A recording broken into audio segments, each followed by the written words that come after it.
Patience is a virtue. Virtue is grace. And grace is a little girl who doesn't wash her face.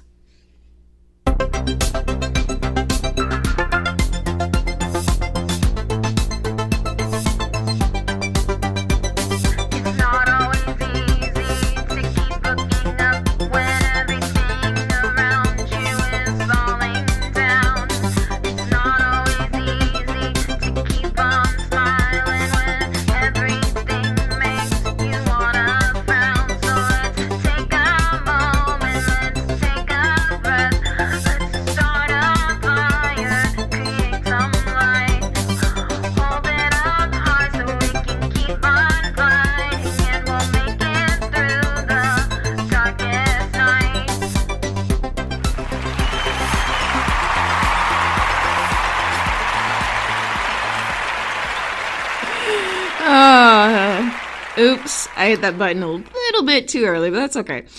Welcome to the Purple Positivity Podcast for April the 18th, 2018. I am your host, the amazingly adorable Rebecca Thistle, podcasting to you live-ish from my kitchen/dining room table in my apartment, which I call Jeffrey Thistlework. Yay! One of my coworkers yesterday said, Becca, I had a dream about you. And I was like, that's not the first time I've heard that, but go on. She's like, yeah, I dreamed that we were painting that closet where you do your podcast, lilac. And I was like, I was sitting there just going, okay, that's a weird dream to have, but alrighty then. Also, I didn't say this out loud, but in my head I was going, also, you don't listen to my podcast. I haven't done a show from that closet in a long time. Oh, but it was really sweet anyways. I love you, Rita. I know you're not listening, but I love you.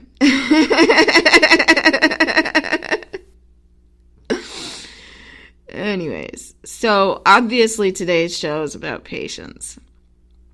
And I get told a lot that I'm a patient person. And I'm not. I won't lie to you, I'm not. I'm a horribly impatient person. I mean, I'm patient when it comes to people, okay? Like, when people mess up, I go, you know what? I get it. It's very rarely that somebody messes up and I can't go, you know what? I understand, it's alright, don't worry about it, you know?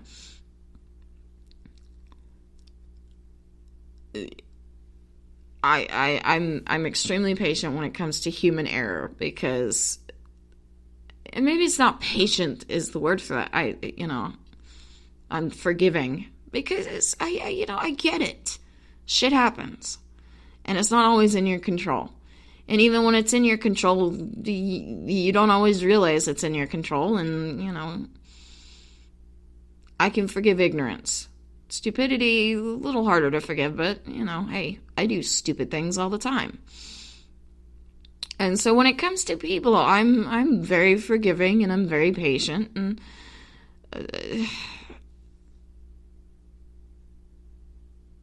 to a fault. But when it comes to technology, I'm abusive. But that's another rant for another day. But when it comes to my own goals and my own dreams and my own pursuits in life, I am horribly impatient. Horribly impatient. I have the hardest time with exercise because to me there is no immediate payoff,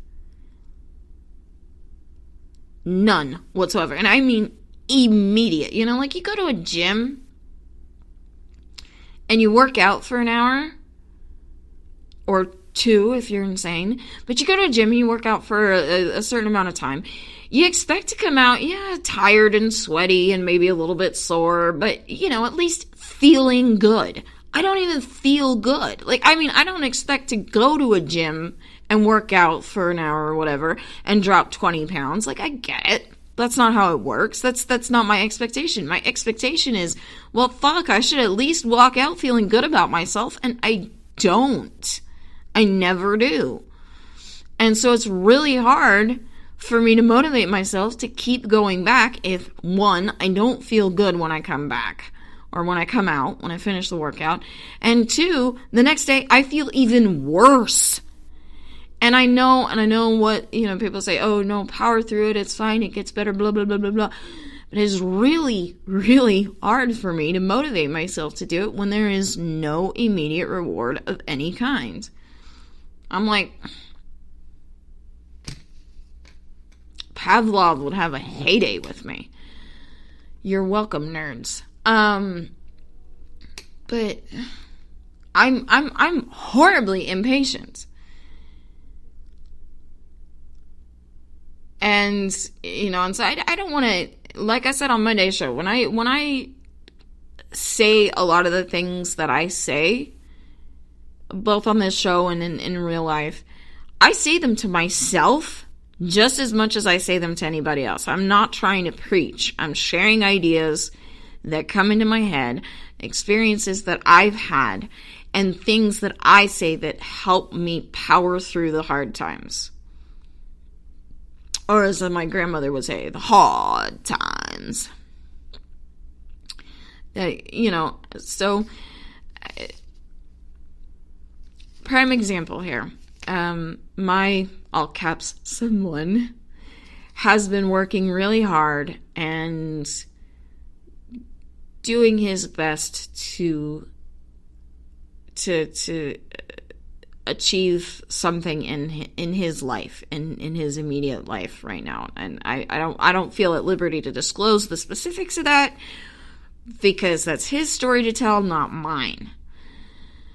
But it finally came to fruition. And we've been talking for about a month and a half now. And I mean, he would get frustrated, he would get angry about it. And it finally came to fruition on Monday and yesterday. And he called me up and he told me about it, and you could just hear the smile in his voice. And I'm not gonna lie, I didn't tell him this. I don't even know if he listens to this show. He should, but he doesn't. Maybe. I don't know. Anyways, I actually started crying, like, just out of happiness, because I was just so happy that it finally came together, and finally things are getting on the right track for him. Finally. And I was so happy, but, along the way, when he would express his frustration, I would tell him, that I think the more hiccups that happen on the way to our goals, the more important it is that we achieve them, the more on the right track we are. And he told me Monday, he said, yeah, I remember you saying that, and that really helped. And I went, oh, wow, you pay attention to what I say. Yay! I am so horrible about assuming that people don't listen to me, let alone remember me, let alone remember the things that I say. And I'm working on it. But when I say that to anyone, because, I'll say it to a lot of people who need it, but whenever I say that, I'm saying that as much to myself as I am to anybody else, because I get frustrated. I get frustrated really easily. I've got a few situations in my life that are not coming together as quickly as I'd like, that are rapidly getting me frustrated.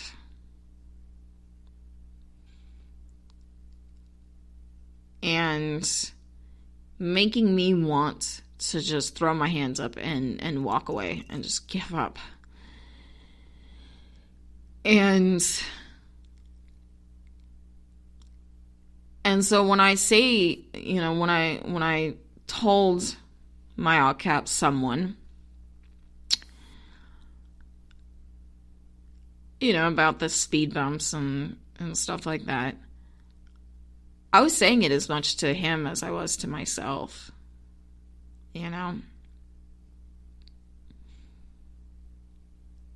because I'm getting really frustrated with a fair few things in my life. And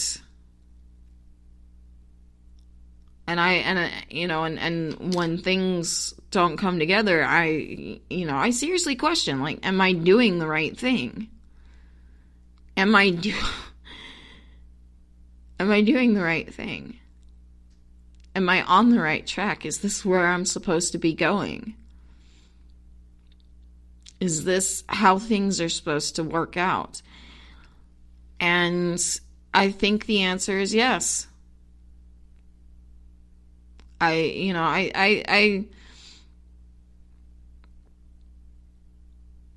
think the most apt metaphor for this is actually childbirth.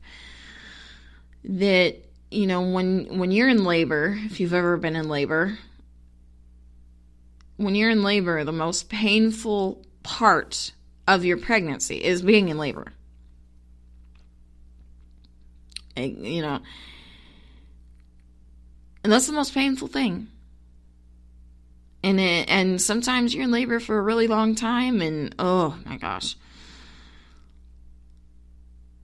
And it's frustrating, and you want to give up. And you see it in the movies all the time, like, no, I don't want to do this anymore. I give up. I can't do it. You always see that in the, delivery room, right? But then on the other side of that, when you've actually given birth to your child, you forget it all. Now, like, my labor was a different story, and I don't want to tell the whole thing. I had a C-section, so... and an epidural.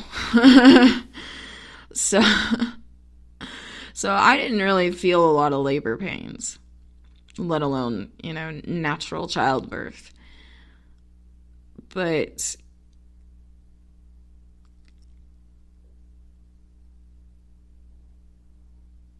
all the struggles that had led to that moment in time, they were so worth it. When the doctor held my baby boy above that, little, like, partition they put so you can't see that they're opening up your insides, he held my baby boy up, and he looked me right in the eye. And he had this look on his face like, what the hell's going on? I was trying to do something, and he was so scared, and he was so frustrated, and they had me tied down so I couldn't reach out and take him and say it's okay. Plus I was, like, all my innards were all over the place.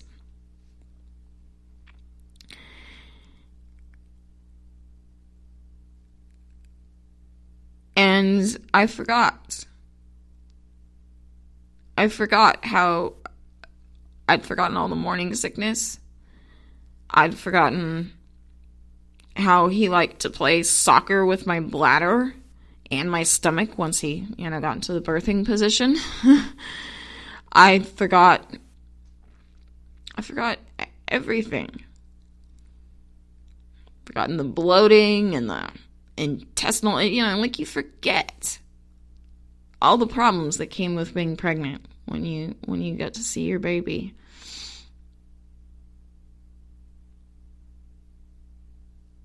And that's life. That's life. There's going to be a lot of pain, a lot of frustration. Well, sometimes you got to think of it as labor pains, I guess. And I'm not going to lie to you. I want to be very clear. I'm having labor pains right now, metaphorically, obviously. I'm having those metaphorical labor pains. Like, every other bloody day, I'm sitting here going, all right, universe, I'm getting really frustrated, so give me a sign that I'm on the right track. And then fucking universe gives me a sign, and I'm like, not letting me walk away yet. Hopefully, and